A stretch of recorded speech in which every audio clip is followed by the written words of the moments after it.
You're listening to the Pithy Chronicle. History with a bite. I'm Caroline. And I'm Erica. And we bring you history's dirtiest deeds, dripping with sarcasm. Are you hungry yet?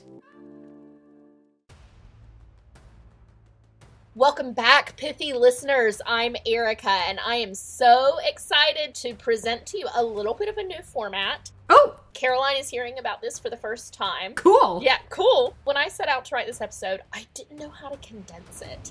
And so I really want to go down a bit of a rabbit hole. The weirdest military weirdness that I could find. The weirdest military weirdness. I can't believe you didn't find that a succinct way of putting it. Shocking. I knew that Warcraft was weird and wacky and wild, but oh my goodness. People come up with some strange ideas. They do. Only a man could come up with things this stupid. So we are diving into some of the biggest what the F moments that have ever happened. Done. I'm down for what the F moments. So for today, Caroline and I are going to do some supposition and some extrapolating, and then we're going to do the facts. Kind of flip-flop from what we're normally doing today. Interesting. Yes. All right, I'm down. Okay, first, let's suppose away. I want to ask you if you know anything about the winged hussars.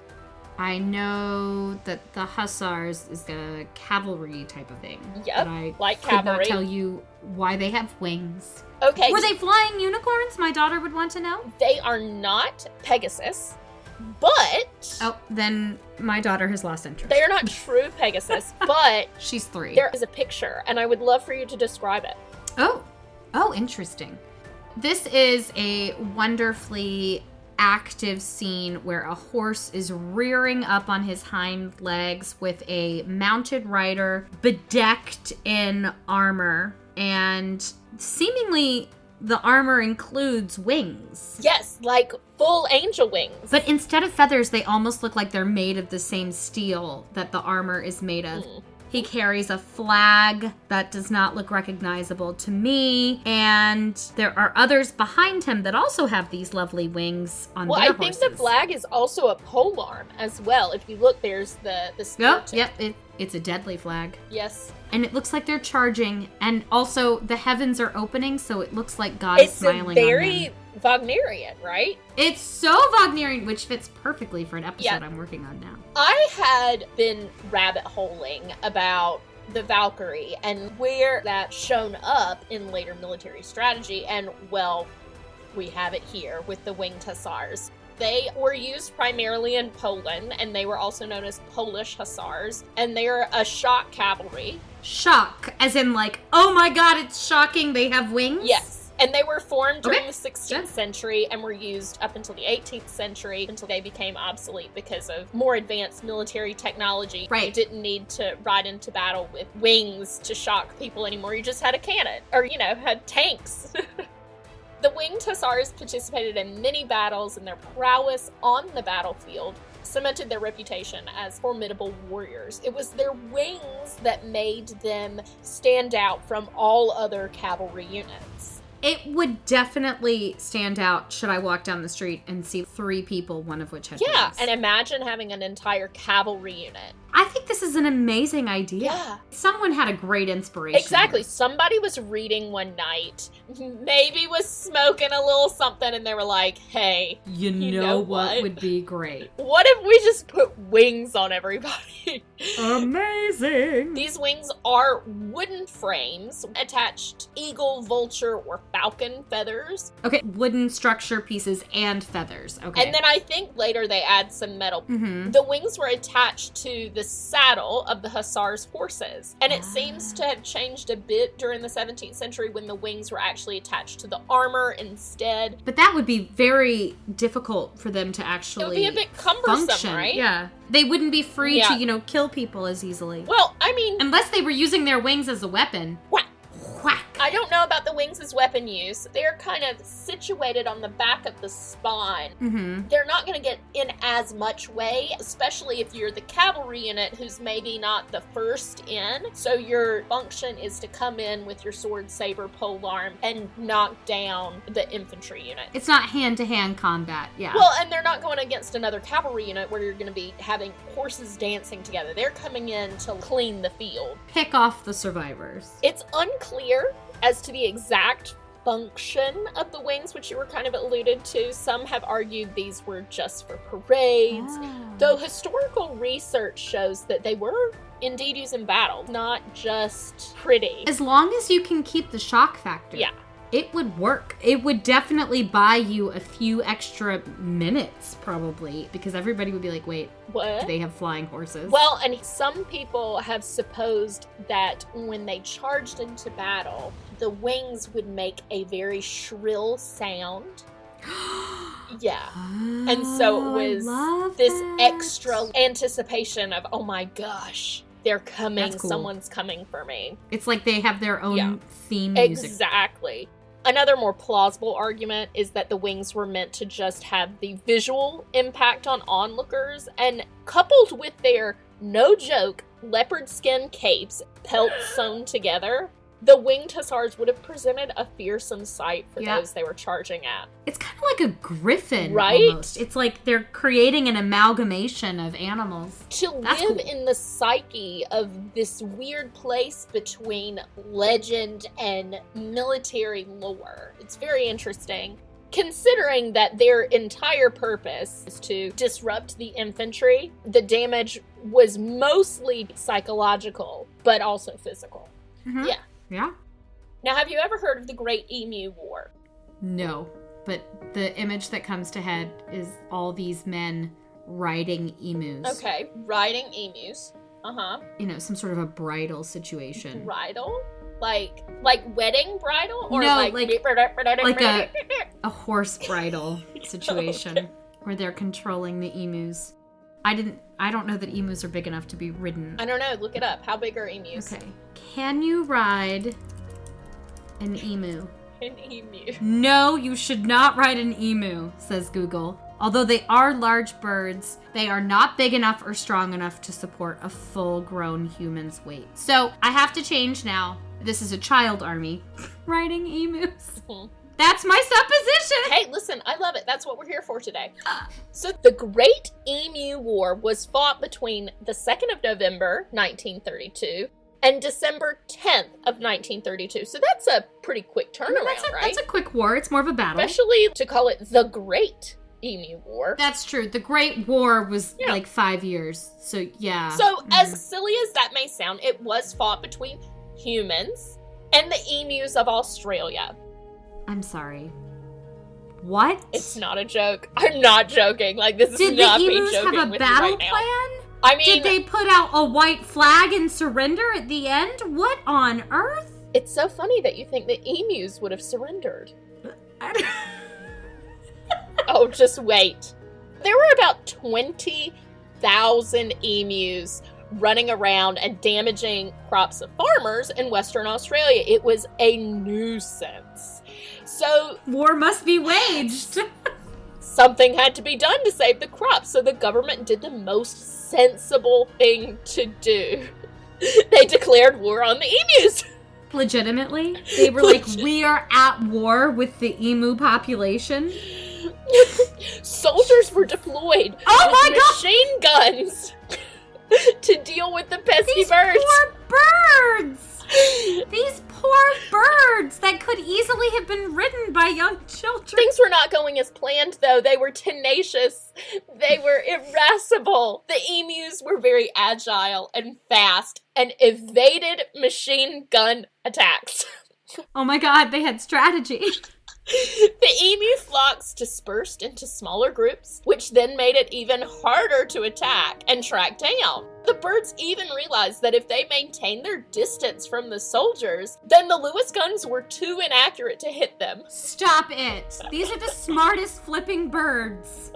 What is happening here? And why, after they realized these birds could fight back, or at least have some sort of strategic defense, did we not just say, I'm so sorry, birds? So, before the conclusion of this, let's just get some emu fast facts. Oh, goody. Emus can run at speeds up to 48 kilometers an hour. Faster than me. They're not slow. No. They could do some damage if they ran at you with that little beak of theirs. Right. Japan, where I am right now, I can't drive my car on local roads faster than 40 kilometers an hour. That's a valid point. They also eat rocks. They swallow large pebbles to help their stomachs grind up food. Yeah.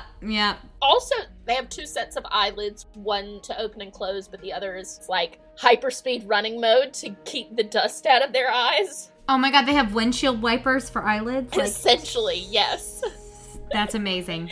They also are the only bird with calf muscles. They have calf muscles? They have calf muscles. It improves their running ability. Their unique, enormous strides help them to have a huge vertical leap up to 2.1 meters off the ground without the help of their wings. That was at 6 feet? That is 6 feet, friends, 6 and change. And they're really strong swimmers. So you've got a bird who can run 48 kilometers an hour, jump almost 6 feet into the air, and swim. Not to mention... But they're facing machine guns. Lewis guns, no less. So, in the end... Wait, but who won? I'm about to tell you. In the end... Okay. The military was not able to curtail the ever-growing population of the emus, resulting in one of the most humiliating defeats. Defeated by the birds! Oh my god, that's amazing! Yeah. I like how they let it go on for over a month before they decided to wave the white flag. Oh my lord. So bold of you to initially assume that the emus would wave a white flag. I agree. I was obviously incorrect. I had no idea that the emus had such powerful calf muscles, which really made all the difference. Yeah, do those calf lifts, guys. So, on the theme of animals, what do you know about war elephants? Tell me more about that. Your suppositions. Well, number one, I've seen the Lord of the Rings trilogy, so there's that. But beyond that, I know that they have been used in the past in India and Southeast Asia. Of course, Hannibal. Yes, good point, Hannibal. Brought him all the way to Rome. So I know that it is a thing, but I don't think they're actually all that useful because they're so slow. So apparently they actually... I know they had elephant fights. They would stage battles between them like you would do like a dog fight, but like elephants? A dog fighter, but it was very regal because it was with elephants. Ooh. Yeah. It was quite common. I have 2 elephants to kill. They would be bred to fight.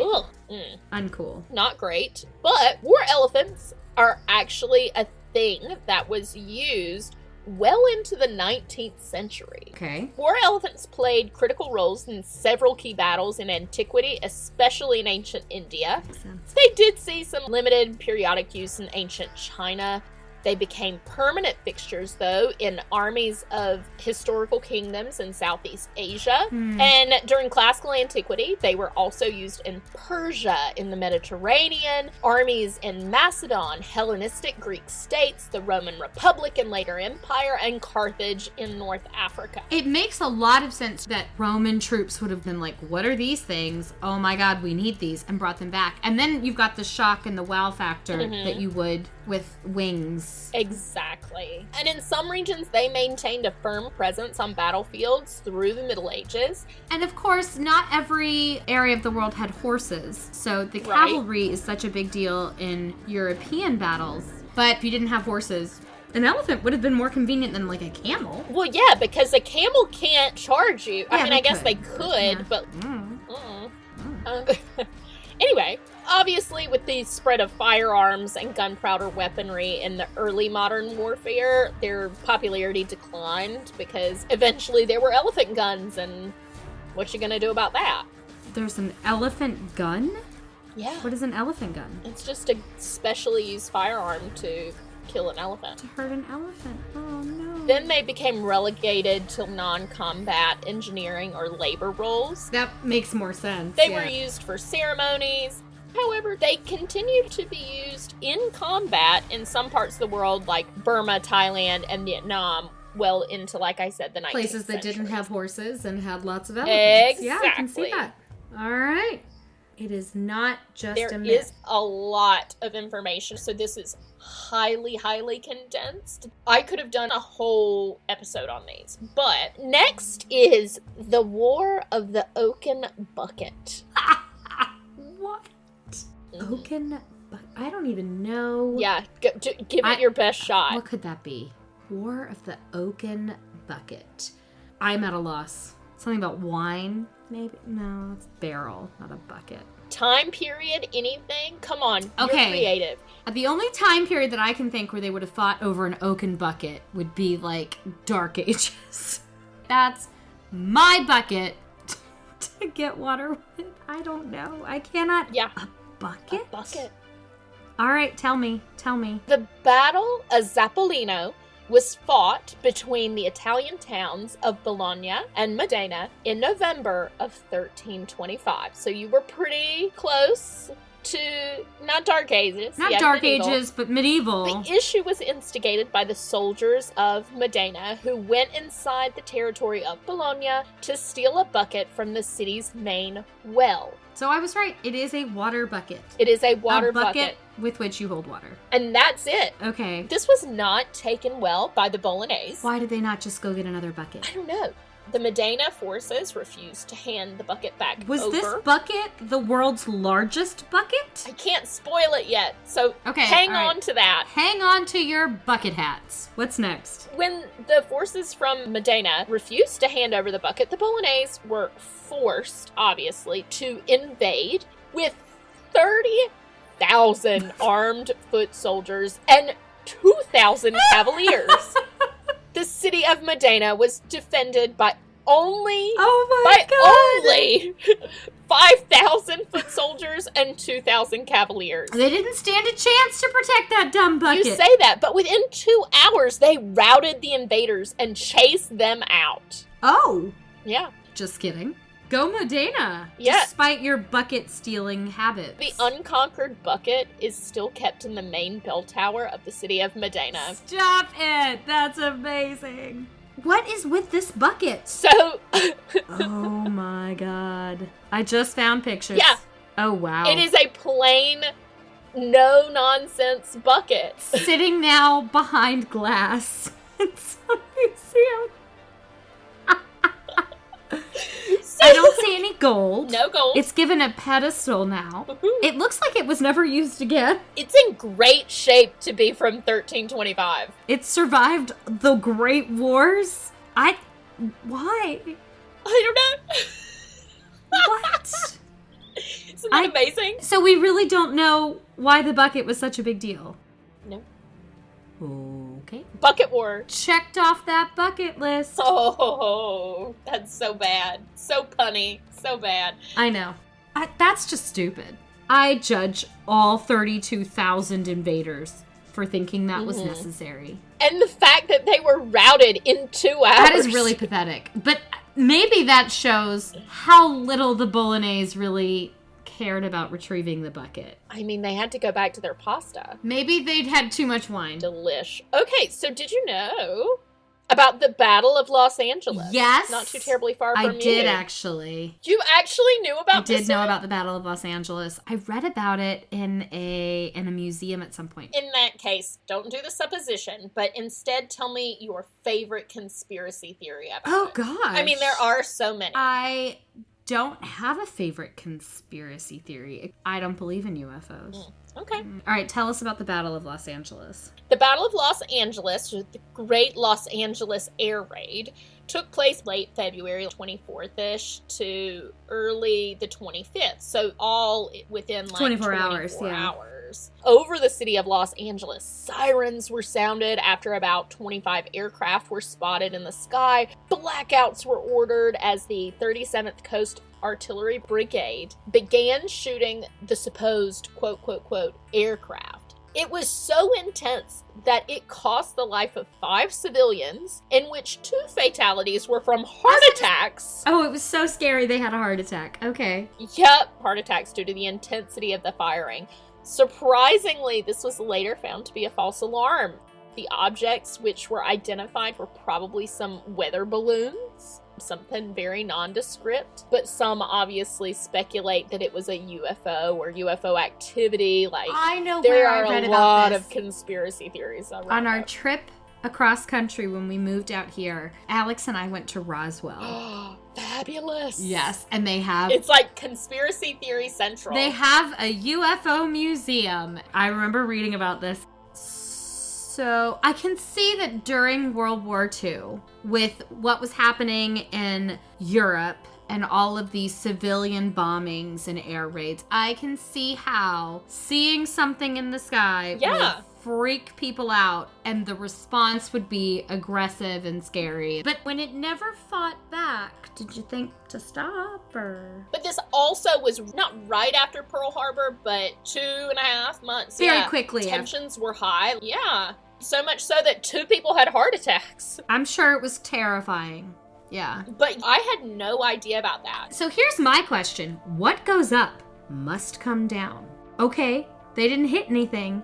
Where did all those bullets go? Like, Well, did they not notice? The bullets would have gone a long way, or a decent amount. It's dark, so you wouldn't have been able to see it until the morning. Yeah, but they gotta come down somewhere. Yeah. Somebody was getting rained with bullets and for no apparent reason. Because they're shooting at nothing. It's not like it would be hitting... Yeah, it was a ton of rounds. like an airplane and then you'd see it come down. And they were firing a lot. The Secretary of the Navy even had to come out and be like, oh, sorry, false alarm. Our bad. Whoopsie daisies. When documenting the incident in 1949, the United States Coast Artillery Association identified meteorological balloons. They were sent aloft at 1 a.m., starting all the shooting, and concluded that once the firing started, imagination created all kinds of targets in the sky, and everyone joined in. So it seems like people just everybody got their gun out of their house and started shooting at stuff, which, first of all... talk about stand your ground laws. There's something high up in the sky. Your average gun isn't gonna do much. Sorry, Charlie. Your sawed-off shotgun but is not again, helping. if you shoot straight up in the air, it's coming back. Yeah. But I get it. After Pearl Harbor. On February 24th, so right before this happened, the Office of Naval Intelligence had issued a warning that an attack on mainland California could be expected within the next 10 hours. Okay, I take it all back. It makes perfect sense that people were just shooting up into the air because they heard the sirens, they heard the firing, they were told it was gonna happen imminently. One thing led to another. The alert was called at 7:18 p.m. and was lifted at 10:23, and the air raid sirens sounded at 2:25 a.m. So not only everyone is awoken from a dead sleep. 3:16 is when the Coast Artillery Brigade began firing 50 caliber machine guns and 12.8 pound anti-aircraft shells into the air. What goes up must come down. I can't stress this enough. How did it not destroy some of the city? 14,000 shells were eventually fired. Pilots of the 4th Interceptor Command were alerted, but all aircraft remained grounded. Artillery fire continued sporadically until 4:14 a.m. The all-clear was given, and the blackout order was lifted at 7:21 a.m. What a perilous night! What comes up must come down. Several buildings and vehicles were damaged by shell fragments, and 5 civilians died as indirect result of the anti-aircraft fire. 3 were killed in car accidents. The other 2 were heart attacks. The incident was front page news, of course. Yeah. It was embarrassing, Yeah. I bet. Yeah. I have enjoyed our 5 weird military facts. And there is no through line. Weird and wacky military There's no moments. connection. Nope. It just is. Because history just is. And that, my friends, is that. I'm Erica. And I'm Caroline. And we are Pithily Yours. This episode is brought to you by the Pithy Chronicle, LLC. The Pithy Chronicle is intended for education, entertainment, and non-commercial purposes. Any views or opinions expressed in this podcast are personal and do not represent those of people, institutions, or organizations that the owner may or may not be associated with in a professional or personal capacity. While we offer lots of sarcasm, this podcast does not offer any advice or services. Listening to this podcast may induce fits of laughter, unexpected distraction, or uncontrollable rage at the subjects, hopefully not at us. We hope you learned something today. If not, so sorry. Please be advised we are not experts in the following fields: medical, legal, financial, technological, thermonuclear engineering, submarine warfare, neuroscience, or cat husbandry. Thanks for listening to our little disclaimer. Just covering our history-loving asses. Bye!